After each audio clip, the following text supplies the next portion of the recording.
everyone, welcome back to the channel. It's Emily and I just got the press kit for the new Loop roller coaster. I heard so much about this. This was rumored to be happening and it's true and the photos are incredible. I gasped. I actually gasped. I gasped. Stop, you did not gasp. I gasped. My fingers are a little shaky right now because I'm just so excited to show you about this set. It looks so good. I've only seen the front of the box so far, and so in this video, I'm just gonna be going through everything about this roller coaster for you guys because I am thrilled. This might be my favorite set of 2022, and there's been so many good sets this year. Come on, like there's so many good sets, so I just can't contain myself. So before we start, please do consider hitting that subscribe button down below. I will be making a bunch of content around this set very soon for you guys, and it's definitely going into my Lego City as soon as it's built. So make sure to stick around for some fun Lego City content around this set as well. So let's just start off with some basic set information. This is the Loop roller coaster from the Fairground Collection. This is set number 10303. It has 3,756 pieces, and it'll be retailing for $400 US, 500 Canadian, 600 Australian, sorry Australia, and 345 pounds. So it's definitely expensive, but I am so excited for this one. It looks fantastic, and I just can't wait to build it. Let's take a deeper dive into what's going on here. So for the overall design of this set, it doesn't look like a normal roller coaster for me. Like the red one that came out a few years ago, we have that one in our city right now. That one looks like a normal-ish roller coaster. This one's kind of weird. It's like one of those funky ones that's like breaking all the world records at SeaWorld or something. It has that weird lift to the side where I guess it lifts up your cart all the way to the top and then spins it around and does the loops and comes back down. So it's not like the traditional like go up the slope slowly kind of thing, which is kind of weird, but I guess that's the only way to make it work in this sense. And because it is a Loop roller coaster, they called it the Loop, so very creative there. L-O-O-P spelled out along the top, and the O's look kind of weird. They look kind of like retro sunglasses almost. I am actually planning on changing the letters as soon as I get it to make it say something different, like Ladybird, the name of our city, you know, just be a little bit more creative with it. Maybe spell out like Emmasaurus or something kind of fun. The colors in this set are fantastic. I love that they stayed away completely from anything red. That's the design of the old roller coaster, so they're going with something completely new here. I really do appreciate that. The yellow tracks, I don't think I've seen those before, so that's a new color for those pieces.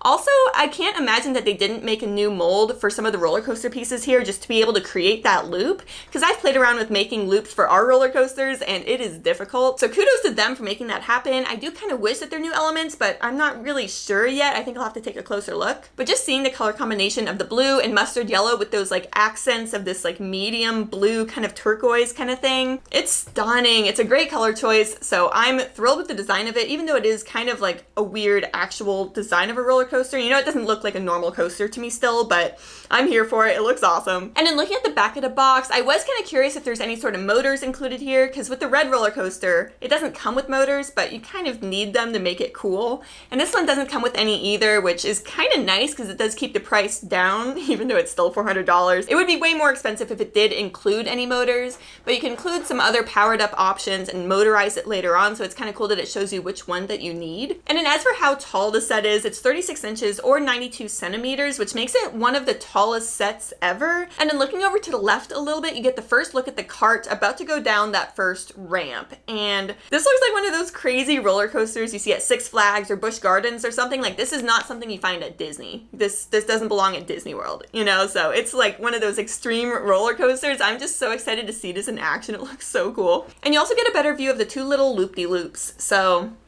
I'm loving this so far. It looks so good. And then on the way left side of the box, you see some action shots from the set, and you can see 3 of the minifigures in their carts kind of freaking out. I don't blame them. This looks kind of scary. But there's also a camera there, you know, like they always put the cameras at the scariest parts of the ride. So I guess it's very fitting. Looking down a little bit, you can see the little crank that allows the minifigures to actually like lift up in the roller coaster cart so that then they can actually like experience the ride. This is definitely one of those Lego sets where you do want to motorize it, because otherwise you're just cranking that little red turny thing, and that's not fun. You know, that's not as fun as like motorizing it and just having it go. So if you are planning on this set, I do recommend getting some motors for it.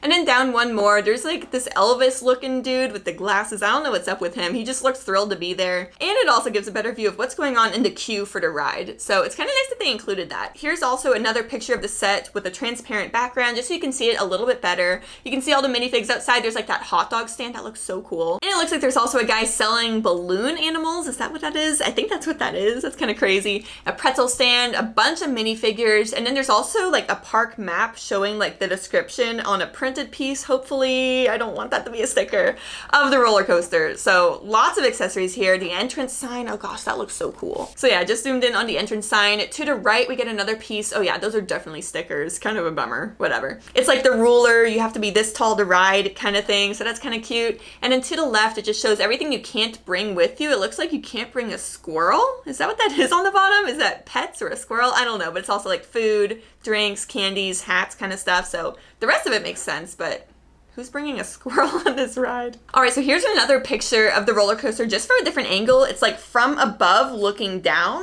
And this is scary. Like, this thing looks really tall. It's 36 inches tall, 3 feet tall. This is gonna tower over everything I have in my Lego city. I'm excited for that. That's crazy, but it's also just really intimidating. All right, so now for the minifigs. There's 11 in total here. We have this guy with the purple pants, pink hat, little bit of stubble beard, kind of like Ross, you know, it kind of looks like Ross's face. And he sells balloons. So he's holding a balloon animal right now. I don't know if that's a new element. I doubt it. I feel like I've seen that before, but let me know in the comments below if that is new. His torso printing is incredible though, like with all the balloons and the confetti on it. I love that. That is just so neat. I feel like that figure right there could be Ross. Like, that's what Ross looks like at Disney World. So story checks out. That looks perfect. Next, we have a woman with blue hair holding the balloon. I believe she's just one of the roller coaster riders. So just kind of a civilian.